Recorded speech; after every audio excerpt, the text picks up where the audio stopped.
ബസിനുള്ളിൽ വെച്ച് ലൈംഗികാതിക്രമം നേരിട്ടെന്ന ആരോപണത്തിനു പിന്നാലെ കോഴിക്കോട് സ്വദേശി ദീപക് ആത്മഹത്യ ചെയ്ത സംഭവത്തിൽ വിശദീകരണവുമായി ബസ് ജീവനക്കാർ. സംഭവ ദിവസം ആരും പരാതി പറഞ്ഞിട്ടില്ലെന്നും പറഞ്ഞിരുന്നുവെങ്കിൽ പോലീസിൽ അറിയിക്കുമായിരുന്നുവെന്നും ബസ് ജീവനക്കാർ നെറ്റ്വർക്ക് ന്യൂസിനോട് വ്യക്തമാക്കി. ബസ് യാത്രയുമായി ഒരു യുവാവിന്റെ മരണത്തിലെത്തിച്ച ആ സംഭവം നടന്ന ബസ്സാണിത്. അല്ലമീൻ ബസ് രാമതളി പയ്യന്നൂർ റൂട്ടിലോടുന്ന അല്ലമീൻ ബസ്സിലാണ് ഈ സംഭവം നടന്നത്. ദീപകിന്റെയും അതുപോലെ ഷിംജിതയും ഈ ബസ്സിലാണ് യാത്ര ചെയ്തത്. അതിനെപ്പറ്റി ബസ്സിലെ തൊഴിലാളികളും നമ്മളോട് സംസാരിക്കുകയാണ്. എന്താണ് അന്ന് നടന്നത്? അന്നൊന്നും നടന്നിട്ടുണ്ടായില്ല, നമ്മളൊന്നും അറേഞ്ച് ചെയ്തിട്ടുണ്ടായില്ല. പിറ്റത്തെ ഒരു ദിവസം കഴിഞ്ഞ പിന്നെയാണ് നമ്മുടെ മുതലാളി വിളിച്ചു പറയുന്നത് ഇങ്ങനെ എന്തെങ്കിലും ബസ്സിലൊന്നും ഇഷ്യൂ ആയിട്ടുണ്ടോ, ഒരു വീഡിയോ പുറത്തിറങ്ങിയിട്ടുണ്ട് എന്ന് പറഞ്ഞു. അപ്പോൾ ആ സമയത്ത് നമുക്ക് വീഡിയോ അയച്ചു തരികയും നമ്മളെ ശ്രദ്ധയിൽപ്പെടുകയും ചെയ്യുന്നു. അന്നേരമാണ് ഈ ബസ്സിൻ്റെ സീലിംഗ് സീറ്റെല്ലാം കണ്ടപ്പോഴാണ് നമ്മളെ ബസ്സാണെന്നുള്ളത് നമ്മൾ അറിയുന്നത്. അതുവരെ നമുക്ക് യാതൊരു കംപ്ലൈൻറ്റോ കാര്യങ്ങളോ ഒന്നും നമുക്ക് ഉണ്ടായിട്ടില്ല. സാധാരണഗതിയിൽ റെയിൽവേ സ്റ്റേഷൻ്റെ അവിടെ നിന്ന് പയ്യന്നൂരേക്കുള്ള യാത്രയ്ക്ക് ഒരുപാട് ആൾക്കാർ ചേരുന്നതാണല്ലേ? അതെ, ഒരുപാട് ആൾക്കാർ ഒന്നിച്ച് കയറുന്നതാണ്. അപ്പോൾ ട്രെയിനിൻ്റെ സമയത്ത് ഒരുപാട് ആൾക്കാർ ഒന്നിച്ച് കയറുന്നതാണ്.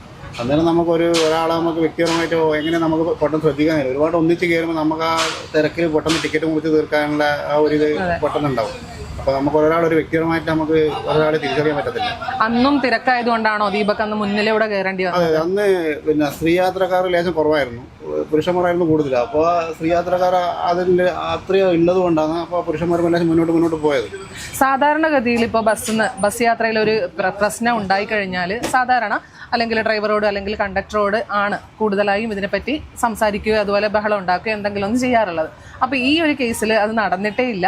ഒരു വീഡിയോയിൽ പകർത്തി അത് സോഷ്യൽ മീഡിയ വഴി പ്രചരിപ്പിക്കുകയാണ് ചെയ്തത്.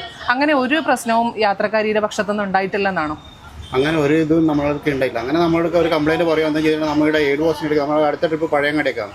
അപ്പോൾ 7 പോസ്റ്റിന് എടുക്കുക നമ്മൾ ആളെ ഇറക്കുന്നത്. അപ്പോൾ 7 പോസ്റ്റിൽ പോലീസുകാരും 7 പോസ്റ്റിൽ ആൾക്കാരുണ്ടല്ലോ, ഇരിക്കുന്നുണ്ടല്ലോ, പോലീസുകാർ ഇരിക്കുന്നുണ്ടല്ലോ. അപ്പോൾ നമ്മൾ നിർബന്ധമായിട്ട് എന്തായാലും അവരോട് ഒരു കംപ്ലയിൻറ്റ് പറയും. നമ്മൾക്ക് ഒരു കംപ്ലയിൻറ്റോ കാര്യമോ ഒന്നും പറഞ്ഞിട്ടില്ല. സാധാരണഗതിയിൽ നമ്മൾ ആളെ ഇറക്കി ആൾക്കാരെ ഇറങ്ങിപ്പോയി. ഇങ്ങനെ ഉണ്ടായത്. സാധാരണകളിൽ സ്റ്റേഷനിൽ എടുക്കുന്ന ആൾ കൂടുതൽ കയറും വണ്ടി വന്ന സമയത്ത്. അങ്ങനെ ആൾ ഗ്യാസിൽ കയറി, മുമ്പിൽ ആൾ കുറഞ്ഞുകൊണ്ട് അയാൾ മുമ്പിലേ കയറി. അയാൾ ആസൂത്രിതമായി ചെയ്തതൊന്നും തോന്നുന്നില്ല. ആ ഒരു യാത്രക്കിടെ യാതൊരു അസ്വാഭാവികതയും നടന്നിട്ടില്ല എന്ന് രണ്ടുപേരും സാക്ഷ്യപ്പെടുത്തുകയാണ് ഇവിടെ. എന്നാലും ഇതിലുള്ള സത്യാവസ്ഥ അറിയേണ്ടതുണ്ട്. ക്യാമറാമാൻ സുമേഷിനൊപ്പം സുധാ സുരേന്ദ്രൻ, നെറ്റ്വർക്ക് ന്യൂസ്.